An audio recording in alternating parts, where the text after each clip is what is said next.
Yeah. We'll see the program number 34. Right. So program number 34 is int main. I'm selecting the program. So the selected one, int main, int I is equal to 5. If I equal to 5, then return statement is there. If that is not right, we'll come to the else part. In the else part, I is not 5. That is a message. Now, the output from this program will be, as it is integer, we will get return. So return means no output will be there. Directly return will be executed. Return will be executed. So no output will be there. Right? So output from the program number 34 is nothing. Nothing. Why? Because the integers will be stored exactly. Integers will be stored exactly. Whereas if you come to the floating values, then if you store example 5.3 float into a variable, that may not be stored exactly 5.3 because the storing method of floats are different from the integers. Right? Integers will have exact binary equivalent, whereas floats may have or may not have exact binary equivalent. Exact binary equivalent may be there or may not be there. Right.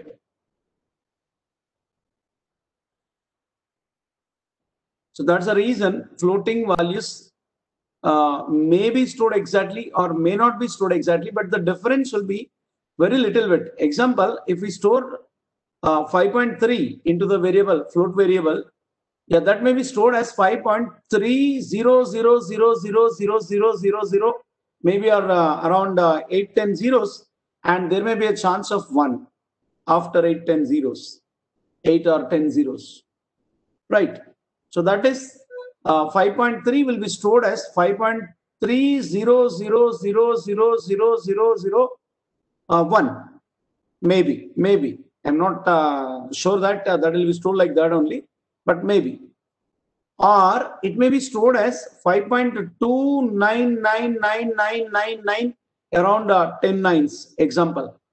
So there is no difference between, for us, there is no much difference between 5.3 and 5.299999 and so on, maybe 10 or 15 nines, right?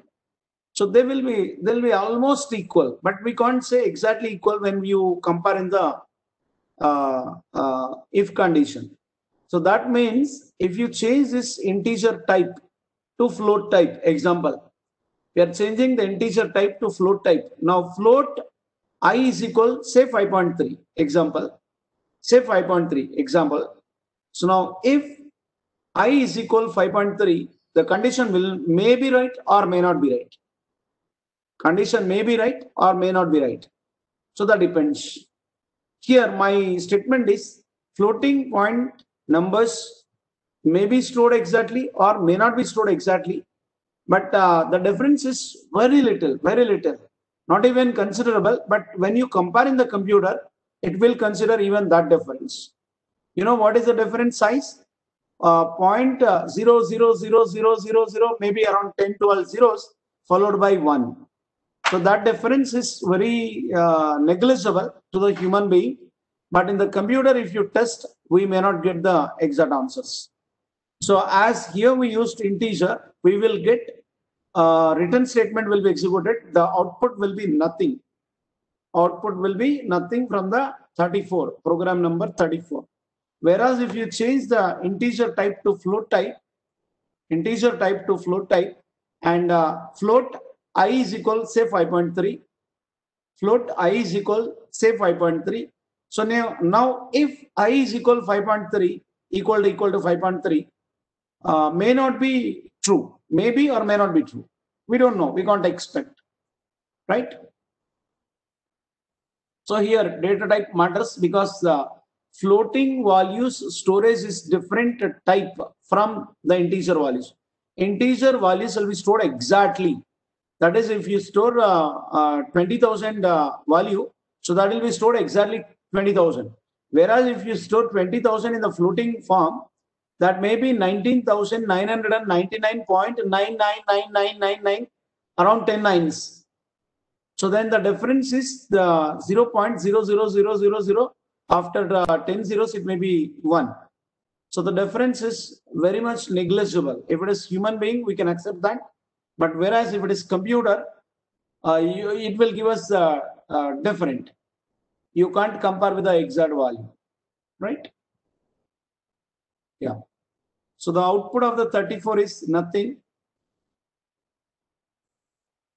Now see the 35. 35. Anybody can try for the output of 35? 35. Program number 35. Yeah. See here. Yeah. Yeah. Many students replied, and it is right. Yeah. Others may not see your answer, I think. Only I can see. Yeah. More than 15-20 members replied. It's good. Right. Now see here the output of the 35, program number 35.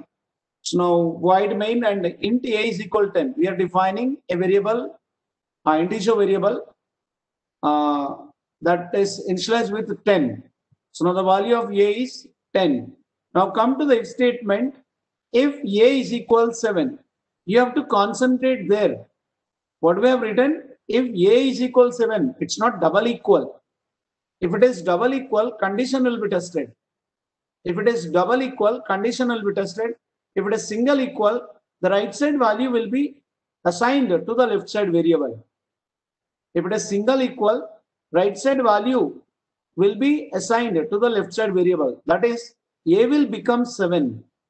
A will become 7. A will become 7, and on the 7, the testing will happen. So 7 is a number other than 0. So now other than 0 is true.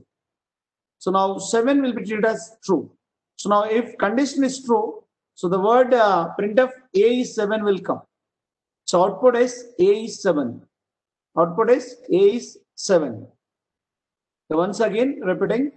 So the variable a is defined, a equal to 10. A equal to 10, yeah, variable is defined and value stored into the a, and followed by, in the if condition, there is single equal. If a single equal to 7, single equal is assignment operator. Single equal is assignment operator, and double equal is relational operator. Yeah, assignment operator is one single equal as well as shorthand assignment operators, plus equal, minus equal, star equal, slash equal, divide symbol equal, percentile equal. They are the shorthand assignment operator. Whereas the relational operators are less than, greater than, less than or equal to, greater than or equal to, equal to will be treated as double equal to. If double equal to is there, then that is called the equal, relational equal.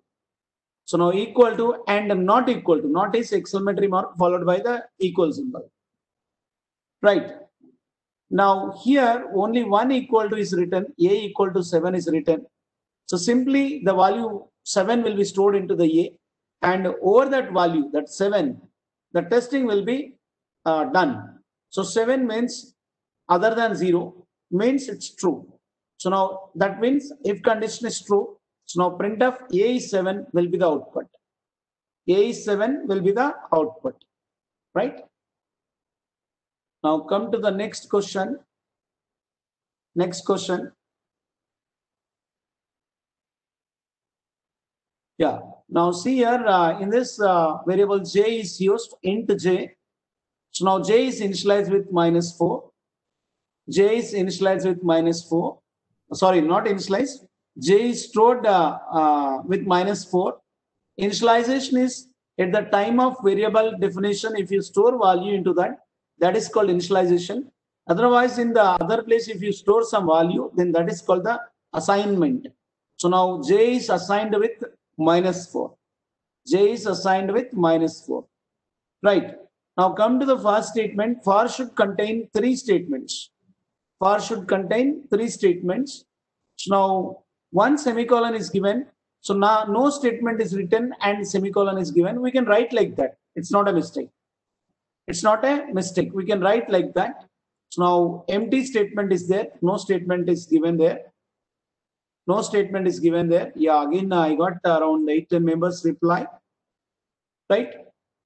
Yeah, their answer is right. So now semicolon is valid. And j less than or equal to 0. Yes, j is -4. -4 less than or equal to 4 is right. And once it is right, we'll go to the body of the for loop. So the body of the for loop is print the value of j. Print the value of j. So we'll get -4 followed by increment the value of j. J is equal to j plus 1 is there inside the body. So j will become -3. And we will go and check the increment part of the for header. But there is no statement in the for header. No statement is there. No statement is there. So now nothing will happen. Simply we'll come to the condition again from there. But semicolon should be there. If semicolon is not there, it will be an error. We should have 3 statements in the for header. We should have the 3 statements in the for header. That means 2 semicolons must be there. Even you can leave the condition and you check. Once you execute and check, if you leave the condition, what it is treating, whether it is true or false. I think maybe false, but you check once again. Right. So now j is -3, -3 less than or equal to 0 is right. Again, we'll come to the body. So in the body, we are printing the -3. Followed by, we are increment the value of j. So j will become -2. -2. Again, we'll go and check, try to increment or decrement the value, but there is no statement. Again, we'll come to the condition -2 less than or equal to 0 is right. So -2 will be printed. It will become -1. Again, we'll go to the increment part. Nothing is there. We'll come to the condition. So -1 less than or equal to 0 is right again. So -1 will be printed. Followed by it will become 0. And then we'll go and check the increment decrement part. Nothing is there. We'll come to the condition. So now 0 less than or equal to 0 is right. We'll come to the print statement. Again, 0 will be printed. And then j is equal to j plus 1 will be executed. So it will become 1. 1 less than or equal to 0 is not right. Not right. It will come out. So -4, -3, -2, -1 and 0 are the outputs from this program. -4, -3, -2, -1 and 0 are the outputs from this program, right? So 5 times the condition will be true and 5 times we'll get output from the program, right? Yeah, here one more point you have to understand is, you see here for semicolon j less than or equal to 0 semicolon and closing parenthesis. Is there any difference between this and we will replace the for with while and will eliminate the semicolons? We will remove the semicolons. We'll remove the semicolons and we will remove the for and we'll place the while. So while j less than or equal to 0, while j less than or equal to 0, there is no difference. Yeah, in this for loop, what is done? We took the initialization or storing value into the j above the for loop. Actually, in the for 3 statements will be there. First statement is storing some value into the variable, and second statement is condition, and third statement is increment or decrement. Right. First statement we took out and we wrote it above the for loop. So that is j is equal -4. J is equal -4. Hey, no, class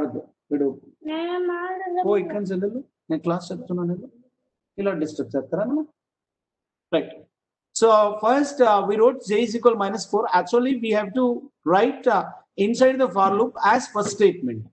As first statement, there should be 3 statements in the for. So as the first statement, we have to store some values into the variables which we want. But we didn't write anything there, and simply we kept a semicolon and we took that statement above the for loop, right? And condition is written, and then one more semicolon, and after that increment or decrement should be there. That we have written in the body as a last statement. In the for loop, j is equal to j plus 1 is written. So no need of writing any statement as a third statement in the for header. Instead of writing for like this, for open the brace, semicolon, condition, semicolon, close the parenthesis. So instead of writing like this, we can keep the while. We can keep the while and only condition. Semicolons are not required. So there is no difference. You can replace all for statements with while. We took out the storing values into the variables above the for loop. We can do that. And we took out this increment or decrement into the body as a last statement. So we can do that. So simply we can replace all for statements with while statements. We can replace all for statements with while statements. That is right. As well as you can do the vice versa also. You can replace all whiles with fors. The only thing is you have to keep 2 semicolons additionally. 2 semicolons additionally. Wherever while is there, you replace that while with for. For instead of while, you keep the for. In the parenthesis, first semicolon, condition, one more semicolon. So they will be treated as 3 statements. So you can replace all fors with while as well as you can replace all whiles with fors. Both are right. That means by using only one while, we can write all programs. Or by using only one for, we can write all programs. Then why the for and while both are there? Why the for and while both are there? Yeah, both are not required. Only one is enough to write all programs. The only thing is which gives us more clarity.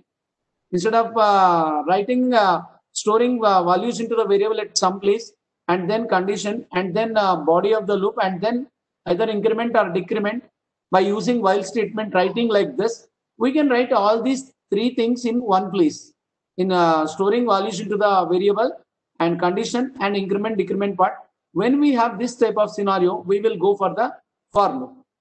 We'll go for the for loop. Storing values into the variable or variables and condition and increment or decrement is there.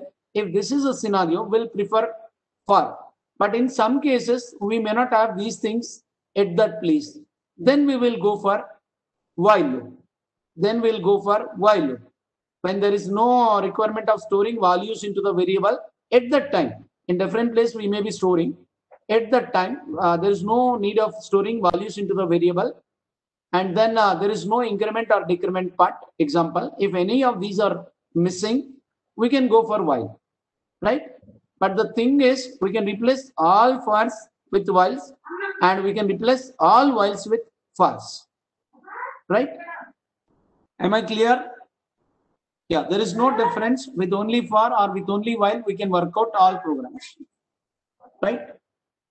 So output from this program is -4, -3, -2, -1, 0, and we will come out from the for loop. Right. Now, question number 37. Question number 37. Yeah, first I is initialized with 0. Int I is equal 0. I is initialized with 0. Now, for semicolon is there. You can leave the storing value into a variable. That is first part of the for. We can leave.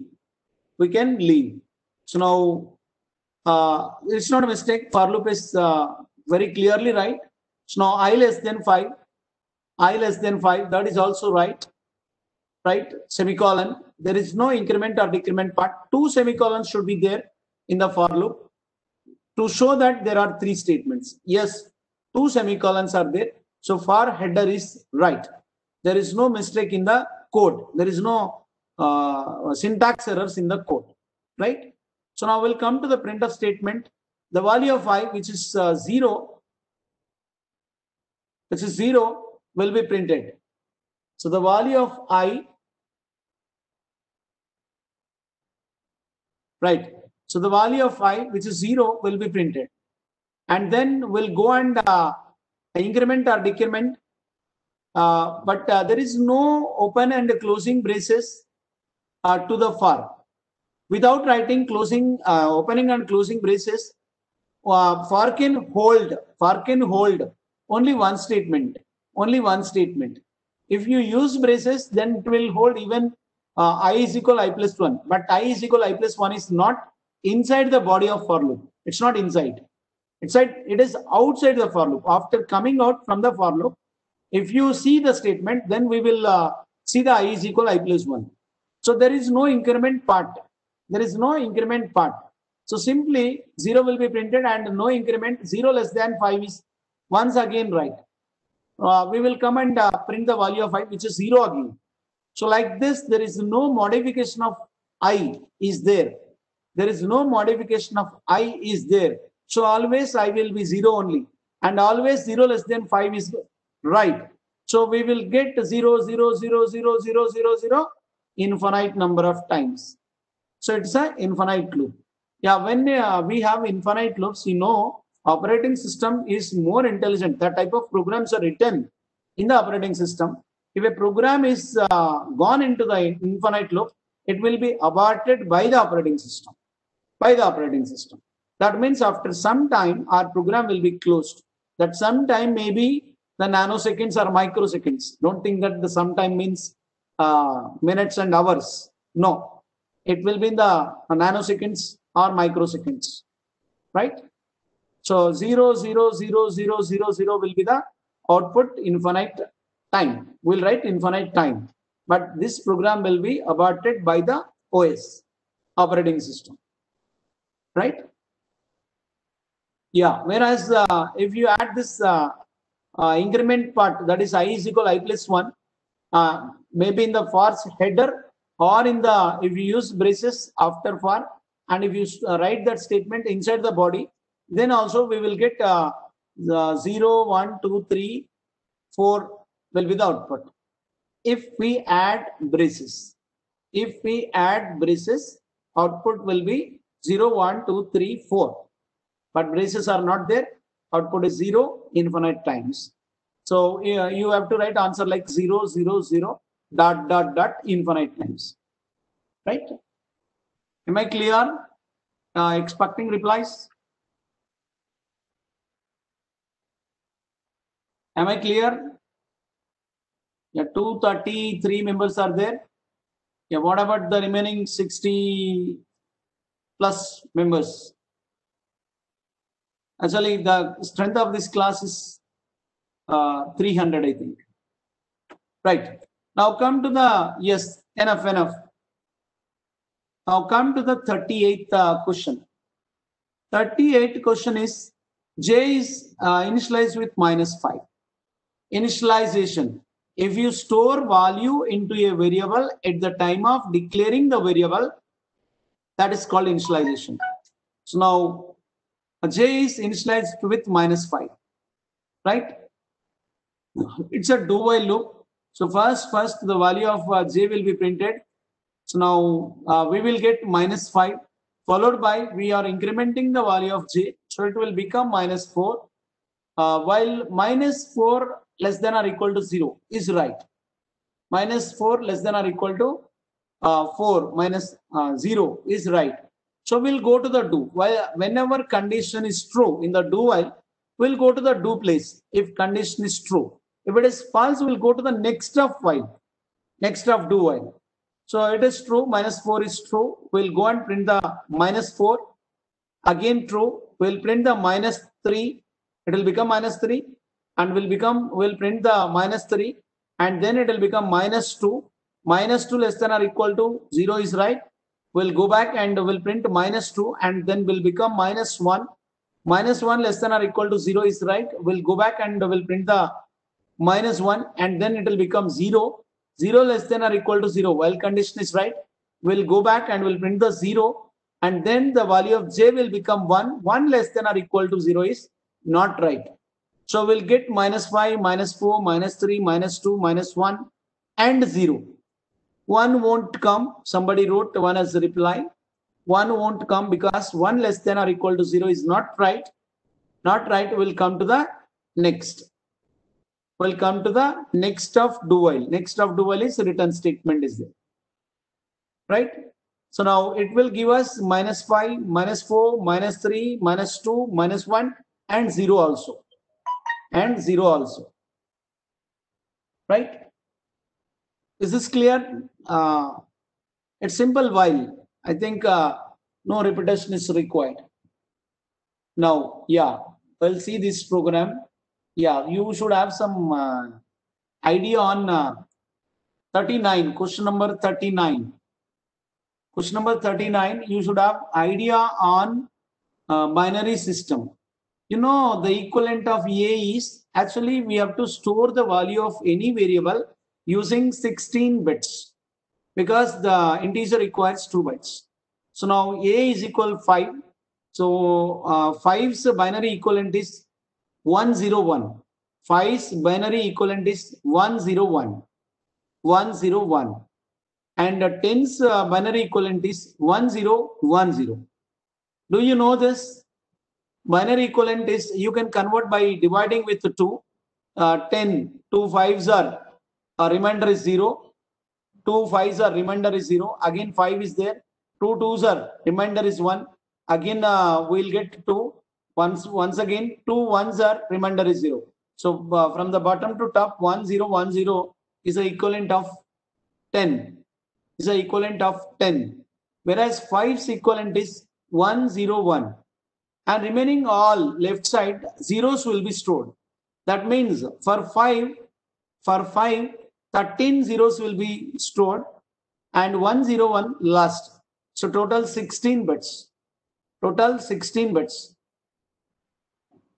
13 zeros followed by 101 is 5. Is 5. And 12 zeros 1010.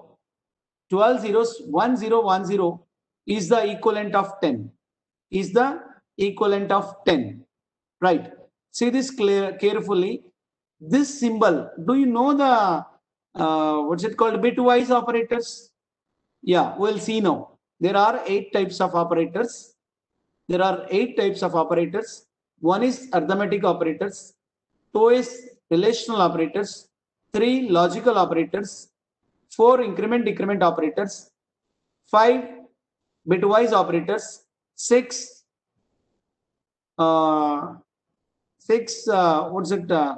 assignment operators.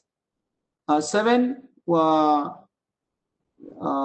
what's it called, relational logical special operators, and 1 more is there. You forgot? Yeah, ternary operator. Right. Good. Swapna, thank you.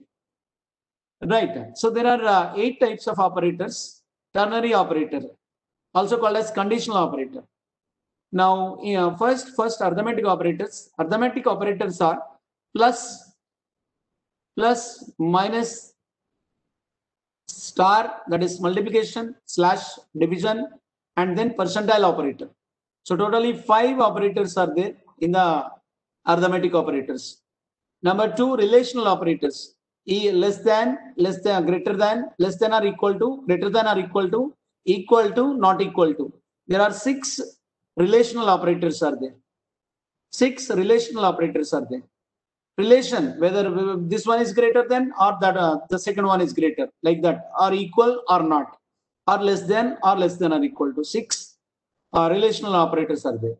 Logical operators, double ampersand, double vertical bar, double ampersand is logical AND.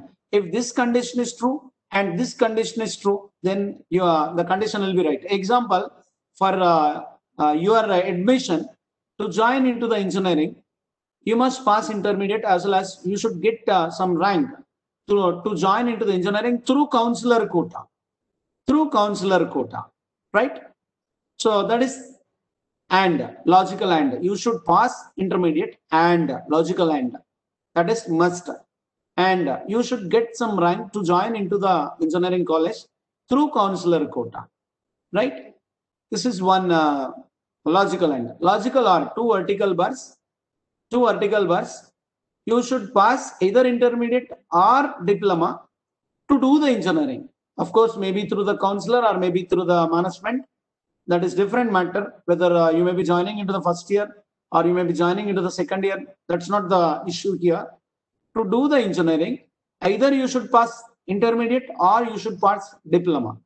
So any one of it is enough. Either diploma or intermediate. So vertical bar, 2 times vertical bar will be written. Now, after logical operator, ternary operator, question mark followed by colon, question mark followed by the colon. Some ifs can be replaced with the conditional operator. You can write all programs without conditional operator. That is, wherever conditional operator is written in a program, you can replace that conditional operator with if else. You can replace all conditional operators with if else. Whereas replacing all if else's with conditional operator is not possible. Not possible. Conditional operator is a very small one. Only one statement in true part and one statement in the false part is there. Then we can write the conditional operator. And if there is no true part or false part, it is not allowed. You must have the true part, you must have the false part. And only one statement should be there in the true part and false part. So in that type of scenarios, we can go for conditional operator. So without having conditional operator, we can write all programs. That means we can replace all conditional operators with if else. Whereas you cannot replace all if else's with conditional operator. Right? Yeah. The next is this one, the bitwise operators.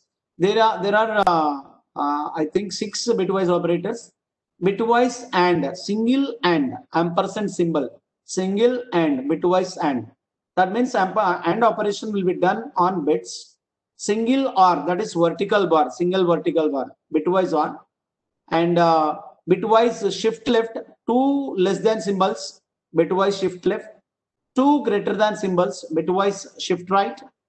And then exclusive OR, the symbol which is there in the 39 question is the exclusive OR, exclusive OR. And then one more symbol is negation, is tilde or what is this called? Yes, in the sleeping style. Right. So now there are 6 symbols in the bitwise operators. Followed by, we know increment and decrement operators, plus plus and minus minus. And you also know the assignment operators, single equal symbol, and plus equal, minus equal, star equal, slash equal, percentile equal are the shorthand assignment operators. And one more special operators, there are 6 special operators. One is size of, another is comma, and ampersand and star. There we have to call as address of and value at operators. Ampersand is address of operator, value star is value at operator. And the next 2 more symbols are dot and arrow. Dot is used to access the structure members using its name. Arrow is used to access the members of structure using when we have address of the structure. Right? So these are the total operators we have. So now this is bitwise exclusive OR operator. Bitwise exclusive OR operator result is 0 0 will give us 0, 1 1 will give us 0, 0 0 will give us 0, 1 1 will give us 0, 1 0 as well as 0 1 will give us 1. 1 bit from A, 1 bit from B will be considered. And if you have 1 0 or 0 1, we'll get output 1. Whereas if you have 1 in A and 1 in B, output will be 0. If you have 0 in A and 0 in B, output will be 0. Actually, this is not the way we have to talk about the exclusive OR. When we have odd number of ones in the inputs, you can take any number of inputs. Here we took only 2 inputs, A and B. Whereas you take 10 inputs, no problem. And 10 bits will be considered from the different variables. Now, if you have odd number of ones, for example, A exclusive OR, B exclusive OR, C exclusive OR, D exclusive OR, and so on, we have example. So now, from every variable, we'll consider 1 bit, same bit. Say, for example, the LSB bit we are considering. We'll consider LSB bit from all 10 variables, and we'll check how many ones are there. If odd number of ones are there, example, in 3 variables we got 1, so 3 ones are there. Odd number of ones. When we have odd number of ones, output will be 1. Output will be 1. Whereas if you have even number of ones, output will be 0. This is a function of exclusive OR. Exclusive OR. Now here, value of A is Value of A is 101. That is 5. 5 is 101. Value of A is 101. And value of B is 0101. Sorry, 1010. Value of B is 10, 1010. Now exclusive OR, you see 5 is, I am writing using 4 bits, 0101. Simply 0 is added, 0101. Remaining 12 places will be all zeros. Remaining 12 places will be all zeros. Right. Now 12 zeros followed by 0101 is the 5. And 10 is 12 zeros followed by 1010 is the 10's equivalent. You know, exclusive OR of 5 and 15 will result in 15. Will result in 15 because 4 ones will come. 4 ones will come.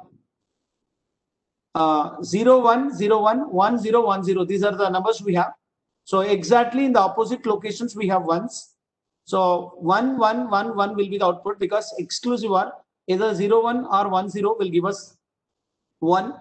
So finally we'll get 1111 from the A is equal A exclusive OR B will give us 1111. So that will be the 15. 15. 4 ones is 15. Or simply remember as 4 ones. Now A became 4 ones. A became 4 ones. Now come to the next statement. B is equal A exclusive OR B. A is 4 ones. A is 4 ones.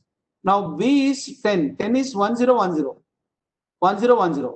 Simply 1010 will be complemented because in the A we have 4 ones, 1111. In the B we have 1010. So now 1 and 1 will give us 0. 1 and 0 will give us 1. So in B, wherever 0 is there, we will get 1. Wherever 1 is there, we'll get 0. So 1010 will become 0101. So that will be the result from the A exclusive OR B in the second statement. So that is stored into the B. So B is equal 5. B will become 5. Come to the third statement. A is equal B exclusive OR A. B exclusive OR A. So now B's value is, what is the B's value? B's value is 5 and A's value is same 4 ones. So now the 1111 exclusive OR with 0101 will give us 1010. So A will get 1010. So simply A will get 10 and B will get 5. So exchanges happened. Exchanges happened. Values, A value is moved into the B and B value is moved into the A. So now A will become 10 and B will become 5. So the output will be 10, 5. 10, 5. Right? Yeah, you should have idea on bitwise operators. Right. Come to the next statement. Next program. Next program is, yeah. It's very simple. You see, yeah, understanding increment decrement operator. Understanding increment decrement operator. That's it. First A is stored with 10. A is stored with 10. Sorry, X is stored with 10. X is stored with 10. Now come to the N1. N1 is equal X plus plus. First use the value of X followed by increment the value. Now first use the value of X. So value of X is 10. So that 10 will be stored into the N1. So now N1 will become 10. N1 will become 10 and followed by the value of X is incremented. So X will become 11. X will become 11. So now come to the N2. N2 is equal plus plus X. First increment the value of X. Value of X is already 11. So now that will be incremented to 12. So now first increment the value of X because that is pre-increment. First increment the value of X. Now X will become 12. So that 12 will be stored into the N2. N1 is 10. N2 is 12. So now come to the N3. N3. First decrement the value of X. So value of X will become 11. Value of X will become 11. So that 11 will be stored into the N3. that 11 will be stored into the n3. First decrement the value of n x, followed by use that value. So n3 will become 11. Now come to the n4. n4 is equal to x minus minus. First use the value of x. Value of x is 11. So that 11 will be stored into the n4 and then the x value will be decremented. So now n1 is 10, n2 is 12, n3 is 11, n4 also 11. 10, 12, 11, 11 is the output from this program. 10, 12, 11, 11 is the output from this program. We'll see once again. Now see here, first 10 is stored into the variable x. 10 is stored into the variable x. Come to the n1 is equal x plus plus. X plus plus is post increment. So post increment means don't do the increment part right now. First evaluate the expression. Whatever the statement is there in the right side, you evaluate that expression. Yeah, only x is there. So that 10 will be assigned to the n1 first. First 10 will be assigned to the n1. So now we'll get 10 into the n1.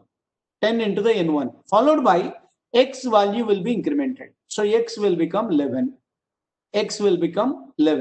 So now come to the next statement n2. First increment the value of x because that is a pre-increment. First plus plus is there. So do the increment part first. So now x will become 12.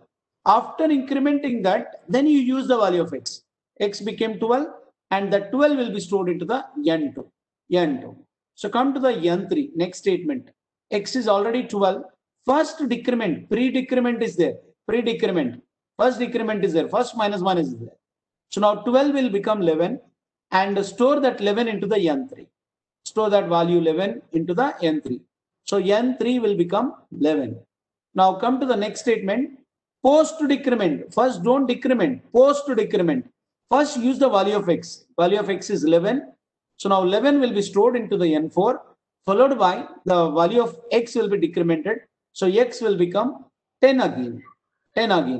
So n1 is 10, n2 is 12, n3 is 11, n4 is 11 again. So 10, 12, 11, 11 will be the output from this program number 40. Yeah, we'll see one more program. Shall we see or enough? How many are there? 239 participants. A reply, are you able to understand?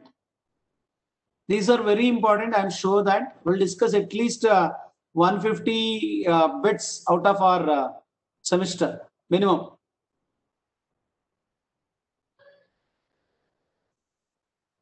Right? Yeah, we'll see one more. There are 6 more minutes. We'll see this 41, question number 41. So the variable x is defined. Of type integer. Now for loop, yeah, x equal to 1, x less than or equal to 15, x plus plus, yeah. If x percentile 3 equal to 0, then we are incrementing once again.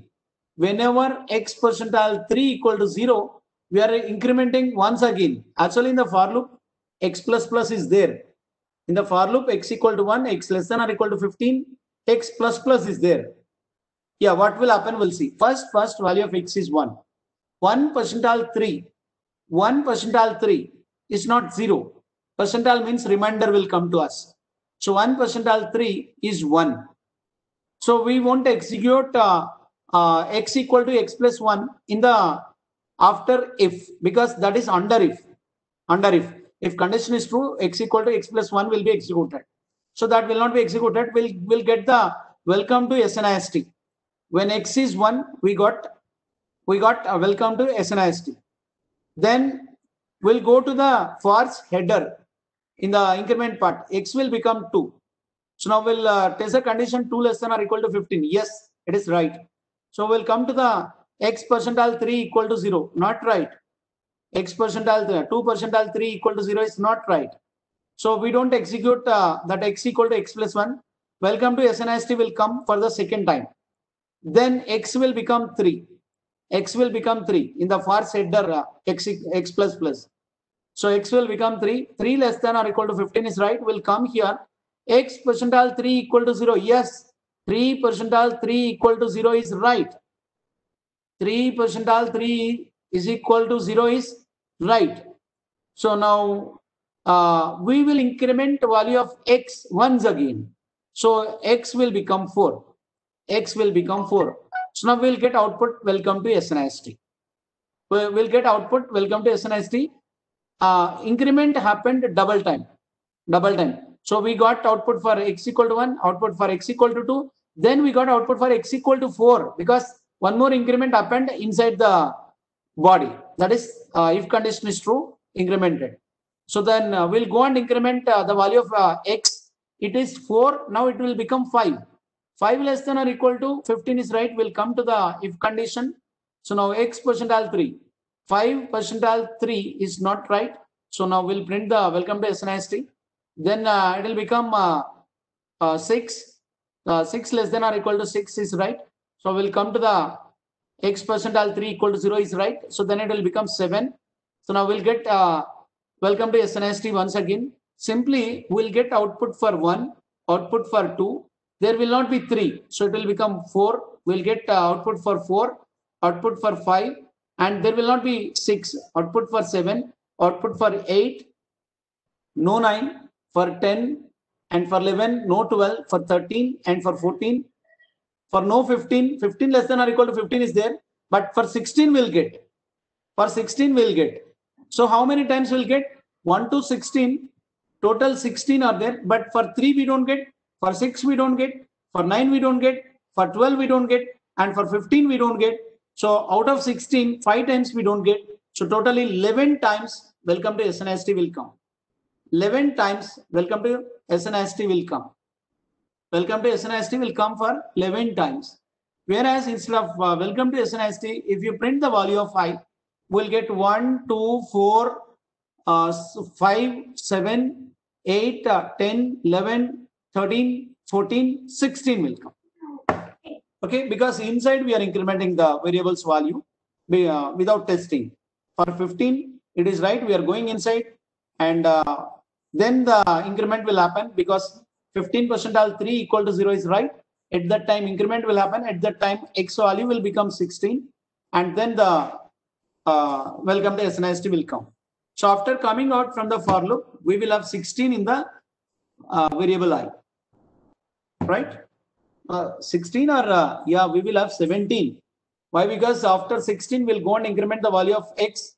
So now x will become 17. 17 less than or equal to 15 is not right, will come out. So value of x will be 17 after coming out, right? Yeah, it's enough. It's like 12:39. I think at 12:40 another class will start. I'm closing. It's good, around 240 students are joined, right? Yeah, if you have any doubts or if you want to know some programs, you can post it to me. I'll go through them. Yeah, we'll discuss. I got one program. We'll discuss whatever the programs I'm getting, right?